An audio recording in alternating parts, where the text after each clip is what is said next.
had a time machine, if you were 30 years in the future, if you could be this healthy and feel this good and be this age, you'd give everything materially that you own in 30 years' time to be back here. And just to take that in for a minute, just to take a moment to think about, wow, this is amazing.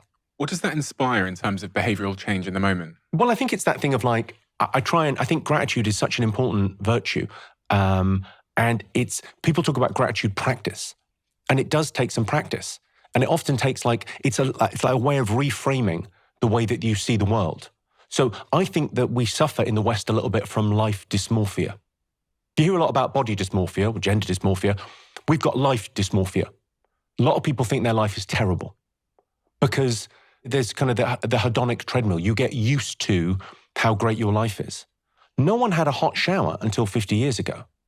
So I try and do this thing when you stand in a hot shower. George Mack, my friend, pointed this out to me. Well, look, when you stand in a hot shower, just for a moment, just go, well, no one that you admire from 100 years ago had this simple pleasure in life. And when you look at the world that we live in, we're like, there's been 100 billion people ever, right? We are in the top percentile in terms of the luck that we have had.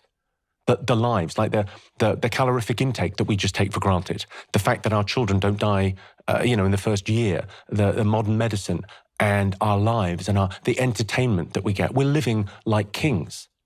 And yet, life has never been objectively better and subjectively worse, because the nature of humanity is our desires are mimetic. So we've got this thing where we sort of, how happy are you? Well, it's your quality of life minus envy. That's how happy you are.